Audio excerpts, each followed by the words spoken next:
New construction is okay when you can go into subdividing properties. You can buy a lot, for instance, that you can subdivide into a number of other lots and put condos or single family homes on it. The way they pack them in really close nowadays. But new construction to me is rather speculative, and we don't do speculation. The reason I say we don't speculate is because you can go into a neighborhood where the prices may be skyrocketing, and just as you buy the property, you fix it up, and you're ready to either hold on to it for a little while and capitalize on some of those escalating values, and just at that time the prices start going down. Usually when that happens, you'll price the property at a little below market, and it's hard to sell even below market because the prices in that area are going down. Usually we find out when something like this happens, you end up holding on to the property and you steadily drop the price, and the prices or the values of the houses continue dropping to a point where you end up holding the property for too long. I equate it to doing the stock market.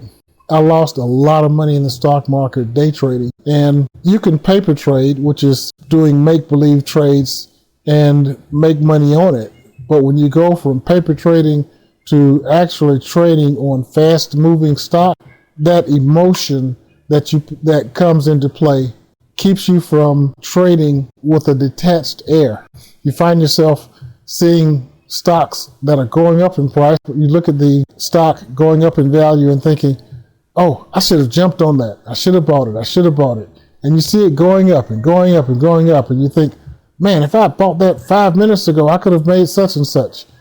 And it goes up and it goes up. And you say, gosh, if I bought that 5 minutes ago, I'm going to buy it now. And as soon as you buy the stock, it starts falling. And then you watch it fall. It falls below where you bought it. And it keeps falling and falling. And you know by the rules of trading that you should hold the stock until it goes down to the bottom, because it'll bounce back up, and that's when you need to get out of it. But the emotions come into play, and you see your money steadily going down the drain, and finally you just bite the bullet and say, I gotta sell it because it's going to drop down to zero. And sure enough, you sell. And just as you sell, it gets that bounce and it starts increasing again, and you go right back into that same cycle of losing your money. It happens the same way in the real estate market. Just like everything else, the prices go in cycles.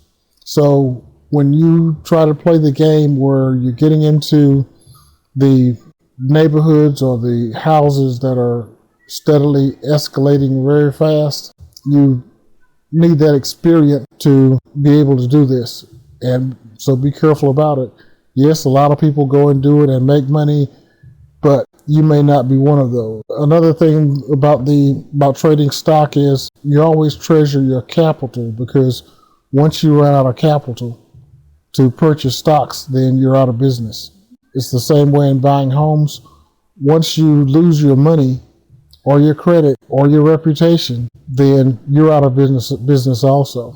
On the new construction angle, one of the ways that new construction can work for you is when at times you may buy a house that has land around it, and you can possibly even split the property up and sell off the house with the land that was split off for as much or more than what the original deal cost to begin with. And then you have land, and sometimes you can go and put some of these prefab homes on it or whatever and have it for a rental property, or you can sell it outright. When you own the land like that outright, then it's easier to get a mortgage to build on that property. So that can be one way you might want to go also. But these are just some of the strategies you use. Wholesaling properties. Usually we wholesale properties to other investors, and the general rule is 70% of the value minus repairs, and we try to sell it at those prices. A lot of times though, we can wholesale properties to people who want to hold on to it. For example, if there's someone who has a good job and they want to have properties for their portfolio for later retirement or whatever, then they may be willing to buy the properties at 80 or 85%, especially if they're fixed up and rented. We've done that a lot of times in the past also. So those are just some basic strategies you can use in starting off a real estate career or progressing in it.